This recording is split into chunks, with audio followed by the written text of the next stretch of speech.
I had a perspective from the beginning of the pandemic that the conventional wisdom was perhaps not the right one. Are we hoping that somehow if we lock down hard enough, the virus goes away? Well, that's just wishful thinking. The lockdown class, the Zoom class, kept thinking, oh, we're so virtuous. Meanwhile, DoorDash, Amazon workers, FedEx drivers, UPS drivers, meat packers, all these people are braving the pandemic to serve you. I think the lesson is that we need to be more thoughtful. I think we need to rediscover what leadership is. I think certainly politicians need to rediscover what leadership is. We need to remember that there are things that show us that we're all in it together.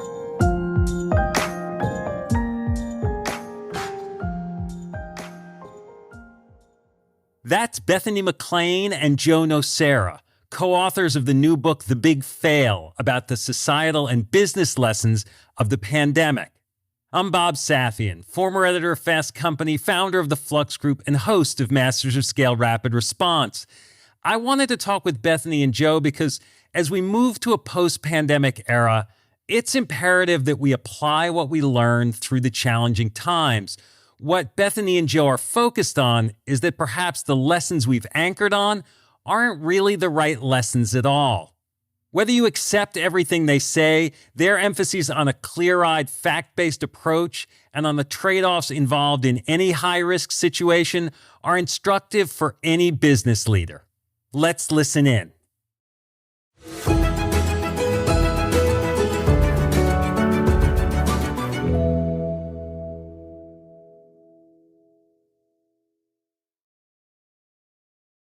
I'm Bob Safian, and I'm here with Bethany McLean and Joe Nocera, co-authors of The Big Fail, a new book unpacking lessons from the pandemic.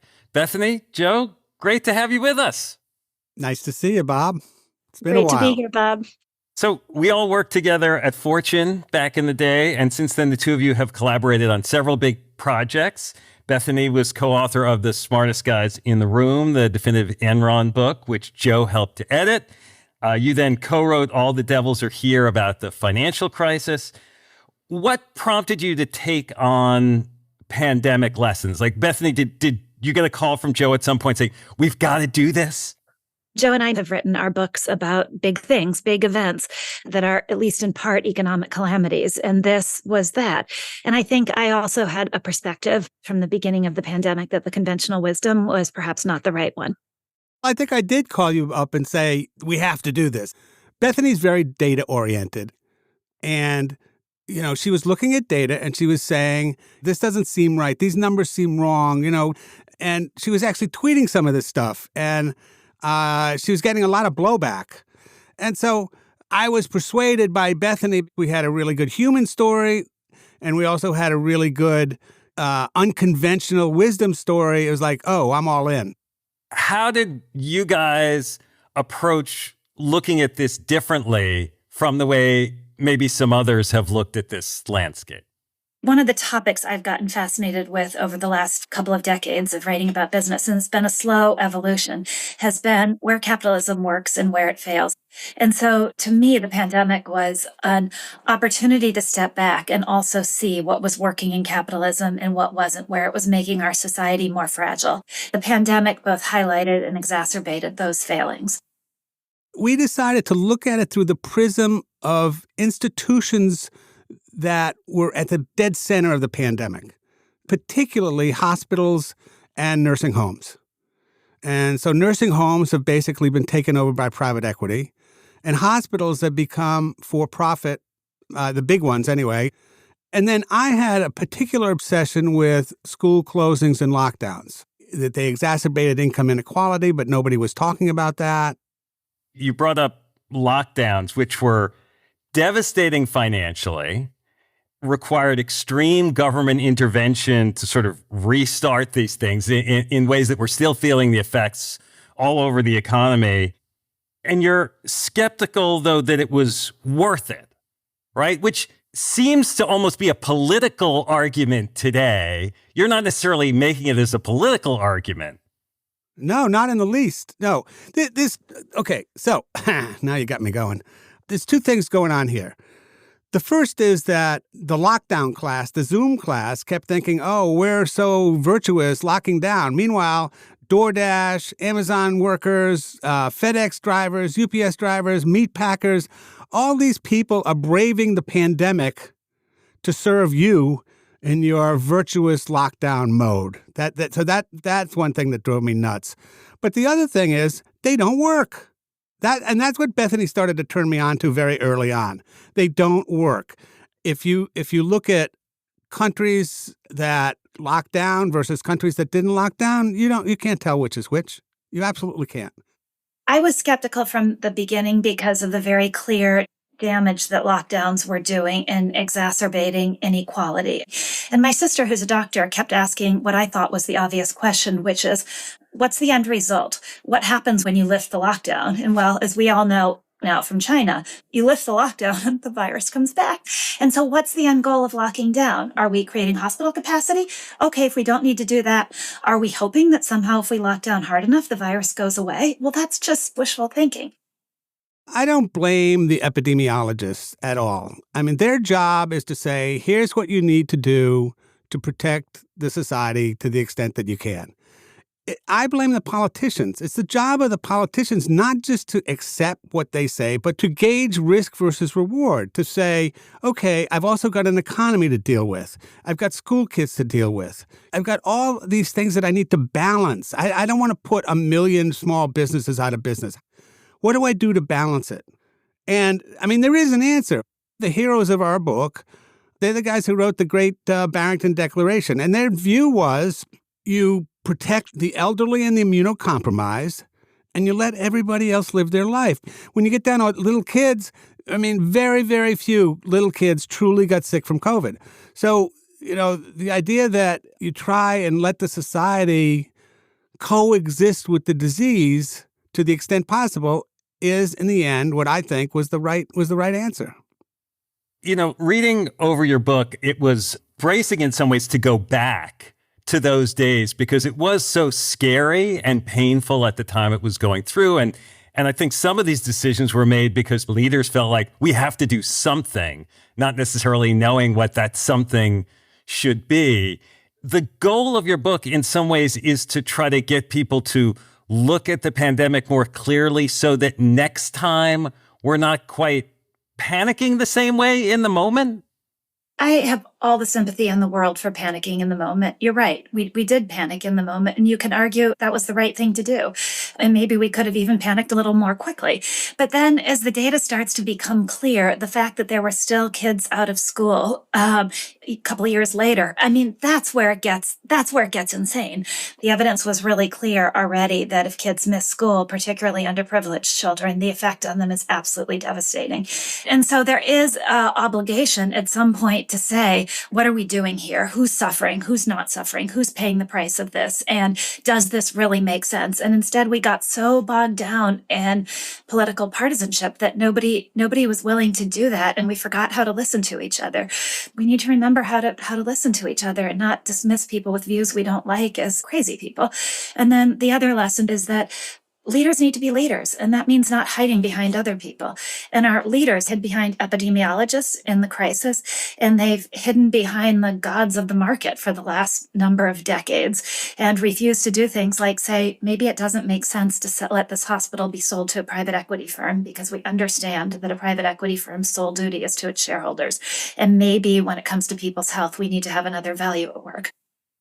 I want to ask you guys a little bit about the business lessons from the pandemic. This podcast started in the heat of the pandemic, and there was a sense during that first year or so that the speed and urgency of dealing with the pandemic was like a model, that it was making businesses better, and that business could adapt and move faster and could have better outcomes. The vibe of your book isn't necessarily positive that those lessons have lasted. What do you think are the lasting lessons for businesses from having gone through the pandemic? Well, if you're an airline, you can lay off your entire staff and still get $25 billion. Not quite entire staff, Joe, just to play fact checker. I'm skeptical as to whether there are any lessons that were learned, to be honest. The stock market started going up again. Small businesses got screwed. Nobody cared. So if you were a big business or a tech company, you did great. I think some of the lessons are that the government will come to the aid of big business in any means possible when there is a crisis. And despite all the talk in the corridors of power about the importance of small business to the American economy, and by the way, that's real. It's small business that leads the economy out of recession. Small business is the biggest creator of jobs. But the government comes to the aid of the big. I think the best example in the book of small businesses getting stomped on is restaurants. Independent restaurants. I mean, they first of all, restaurant owners all over the country really tried to help their employees, had food drives, had money drives, tried to keep them on salary as long as they could. And yet, when they did the PPP, the first and second round of aid for small businesses, restaurants were left out. I'm going to play fact checker again. Restaurants weren't totally shut out of the PPP, but the rules of it made it difficult for them to use it. But no, seriously, I wanted to go back to your question about things business should know. And I think it's that the world moves really quickly and the wisdom of the experts is often quite wrong. In the immediate start of the pandemic, you had businesses saying, we don't need offices. Look at this Zoom thing. Isn't this marvelous? Wait a minute. What were we just hearing a couple of years ago about the importance of culture and investing in offices so that people can be together and collaborate? And look, here we are a couple of years later and people are like, wait, yeah, culture, the importance of being together. So I think one thing to take away from this is just be careful of these momentary things because they change. They change on a dime. And then, if you had listened to the experts about inflation, you would have said, we're not going to have any inflation. We haven't had inflation for decades. That thing is dead. And lo and behold, look where we've been for the last period of time. Inflation. And so I think I would reiterate the importance of thinking for yourself and the importance of not believing the fad of the moment. Oh, another one, right? That we're all going to buy everything online from now on in and retail is dead. And that turned out not to be true either. So there's this constant flood of things that get reflected at you that is the conventional wisdom of the moment. And a year later, it's wrong. What Bethany and Joe are pinpointing is our impulse to lean into decisions that have already been made, patterns already in place, and not rethink them in the face of new information. It's a very human trait, but one that can limit our effectiveness. After the break, we'll hear about more insights on leadership and parallels to the Enron debacle. We'll be right back. Before the break, we heard Bethany McLean and Joe Nocera, co-authors of the book The Big Fail, talk about lessons from the pandemic. Now, they share insights about Operation Warp Speed, panic versus thoughtfulness in leadership, and the pros and cons of a market-based society.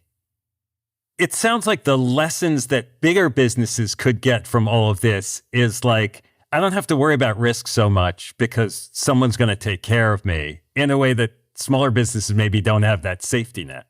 I think that's a really fair summary because every time big business has gotten in trouble, the Fed has stepped in by lowering interest rates, and big business then can access, even failing big businesses can access the capital markets on incredibly good terms. That's a luxury that isn't available to smaller business, and yet we don't really think about that funding imbalance as part of the world we live in. One bright spot in the book was Operation Warp Speed and the vaccine development and distribution effort. It may not have been optimally efficient, but it yielded results quickly. What are the lessons from that effort? So what I love about the Warp Speed story was it was people in government recognizing the limitations of the private market to fix the problem. If you were just a pure sort of capitalist, you would say, well, private companies are going to step in and make vaccines, so we don't have to worry, let the market function. But it doesn't work that way because the vaccine business is not one that is attractive to modern Wall Street for a whole host of reasons that we go through. And it needs government cooperation to get the manufacturing scaled up. And people saw that. People in the government realized, no, wait, you need this cooperation between government and business. And yes, now you can point fingers at the amount of profits the pharmaceutical companies have made, but I don't think any of that takes away from the fundamental accomplishment of Warp Speed. What's at stake if we don't learn the lessons from the pandemic? Is it financial? Is it health? Is it political? I think the lesson is that we need to be more thoughtful. We need to not panic at first, and we need to be willing to talk to various scientists who might have different thoughts about how to go about it. I think we need to rediscover what leadership is. I think certainly politicians need to rediscover what leadership is. We need to remember that there are things that show us that we're all in it together because people had been suffering for decades from lack of access to healthcare and continued to suffer from that. That made the pandemic much worse for all of us. And so we are all in it together. I realize that Twitter is not America, but if you go to Twitter these days, you see the same arguments vociferously back and forth between the people who think all the mitigation measures were bullshit and the people who think that if you didn't mask up, you were killing people. It's still going on, and it's crazy.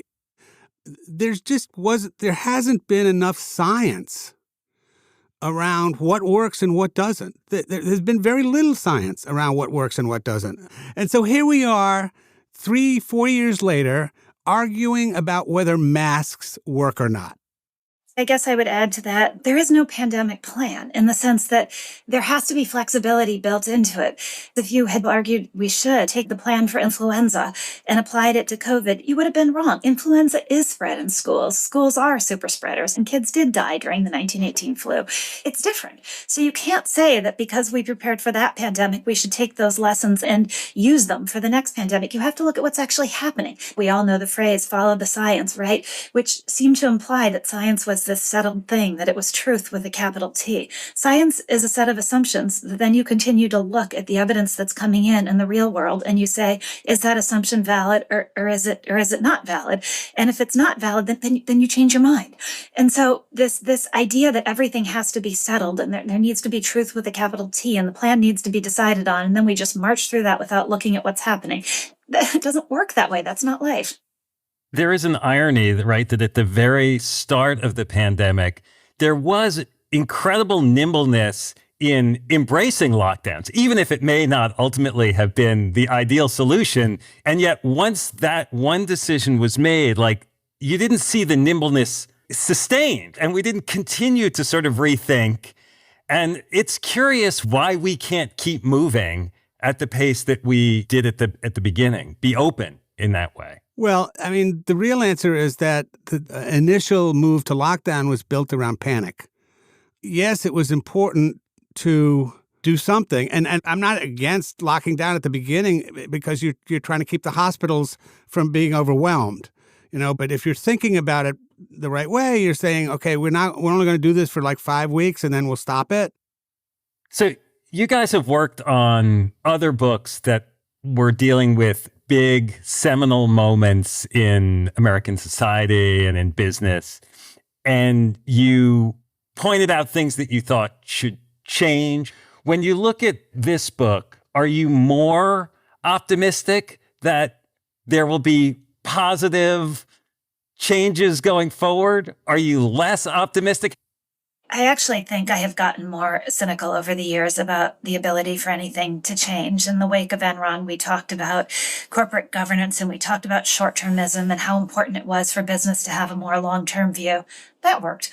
In the wake of the financial crisis, we talked about the American system of financing homeownership and how this was a silver lining, that we would finally take a look at this and think about what we wanted to do. Over a decade later, Fannie Mae and Freddie Mac are still in conservatorship. That worked.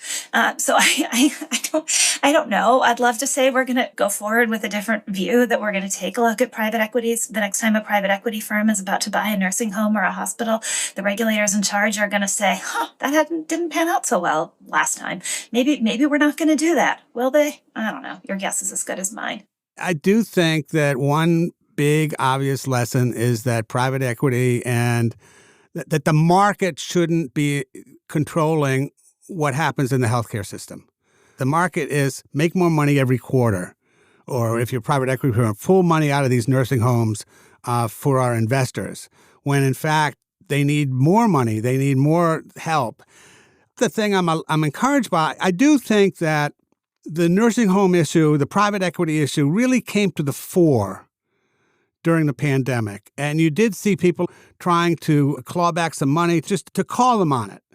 And if you've noticed, very recently, there have been some efforts by the FTC to clip the wings of private equity.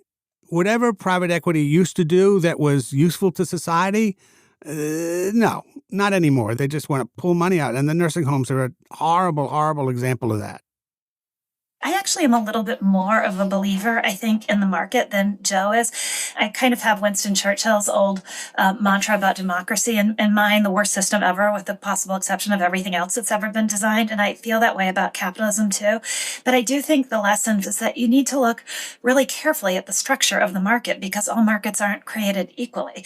So take hospitals, for example. If who makes money is being dictated by government policy, but then you're saying that hospital closure should be dictated by a hospital's failure to make money. Well, wait, that's not the market, that's government incentives.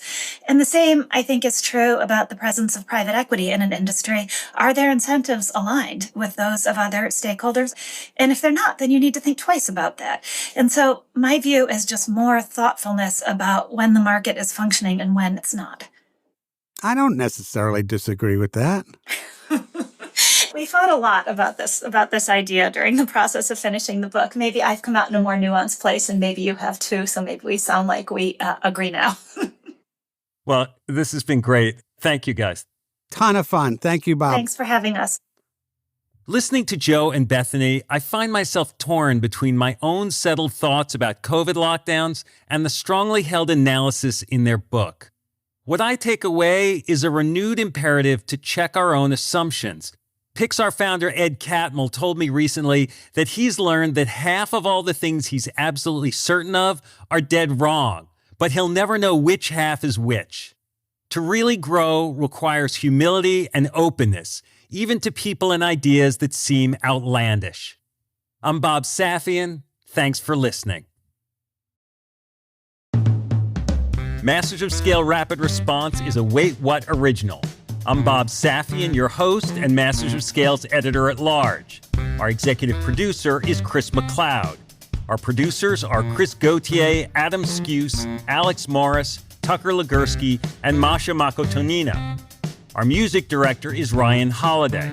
Original music and sound design by Eduardo Rivera, Ryan Holiday, Hayes Holiday, and Nate Kinsella. Audio editing by Keith J. Nelson, Stephen Davies, Stephen Wells, Andrew Nault, Liam Jenkins, and Timothy Lou Lee. Mixing and mastering by Aaron Bastinelli and Brian Pugh. Our CEO and chairman of the board is Jeff Berman. Wait What was co-founded by June Cohen and Darren Triff. Special thanks to Jodine Dorsey, Alfonso Bravo, Tim Cronin, Erica Flynn, Sarah Tartar, Katie Blasing, Marielle Carricker, Chineme Ozuquena, Colin Howarth, Brandon Klein, Sammy Aputa, Kelsey Saison, Luisa Velez, Nikki Williams, and Justin Winslow. Visit mastersofscale.com to find the transcript for this episode and to subscribe to our email newsletter.